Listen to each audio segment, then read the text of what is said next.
I look forward to watching the film. It's you come out and you try to not go full speed and go over every situation. We certainly went over every possible situation, um, but I don't know. It's kind of sluggish. They pretty much know their assignments, and I mean, in terms of second team offense, whatever. Oh yeah, we had no substitution issues. Whether or not the execution was there, I don't know. Look forward to going to watching the film here in a minute and seeing it. But everything was clean on the sideline. Our special team subs were good. Went over every scenario that I could think of in the game of football, and so I think we got something out of it. Just when you tell them it's take care of yourself, stay up, in kids' minds that sometimes means it's a walkthrough, and I wanted more than a walkthrough, but not. So there's probably no way to please me tonight, truth be known. So that's probably the truth. Did you come out of it healthy? Yeah, we didn't. Unless somebody broke a nail doing something, but we sure didn't. We didn't hit anybody. What kind of camp has Jeff Scott had?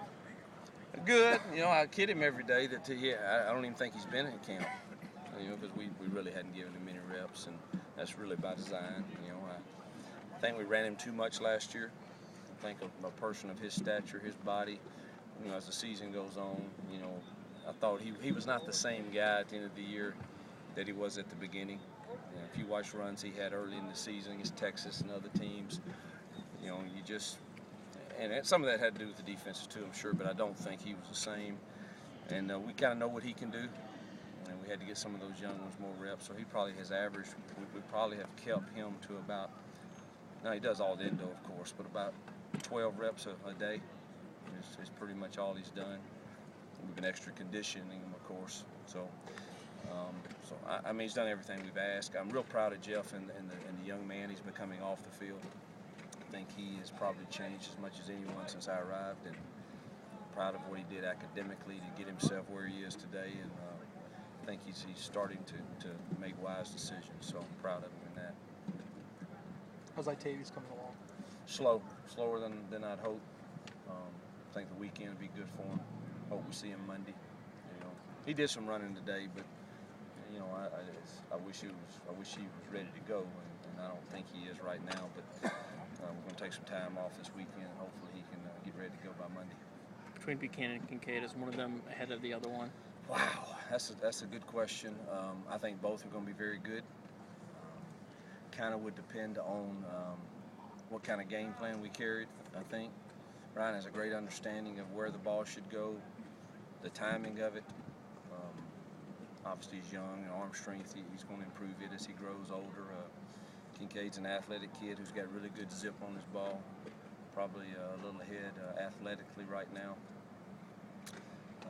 I hope I don't have to play either one of them early in the season, but that's a call we're going to have to make next week at some point, because that 70-man travel squad is coming pretty soon. Other one really challenging Barry for the number 2 job at all? I think going into the season, Barry is the number 2, and should an occasion arise where we have to play our number 2 to win a game or lose a game, he's going to have that option, and what he does with that will determine where we go from there. But Barry's a senior, and certainly hope that he'll get the job done. He's had some good practices, so he's the solid 2 right now, and hope it'll stay that way. I really do, for him and for our team, and for the young kids too. I think it'd be great for them to be able to redshirt, but we won't hesitate to get somebody else ready if need be. You've talked about being the second year for a lot of these guys, knowing the system and playing faster. Does that apply to the coaches as well, as far as how y'all work together? Have you seen a better chemistry there? Oh yeah, I haven't had to spend near the amount of time that I did last year in the offensive room, because last year Matt was brand new with a tempo offense. Dan had never done that before either. Nick's same case. So I had Mo, of course, who'd been with me, and Grant, but there was a lot of teaching going on in that room also, and not even just in spring. You get to the season and you in your mind, this is what we need to carry against them, and you hadn't got it all in the spring yet. So I always felt like that I wanted to be sure I was in there. don't feel quite that sense. I have great trust in Dan and Matt and them. And really, I'm leaning on them heavily to do a lot of the third down and red zone stuff, and I'll still handle the tempo stuff, of course. But it's no question year 2 is much easier, particularly on me.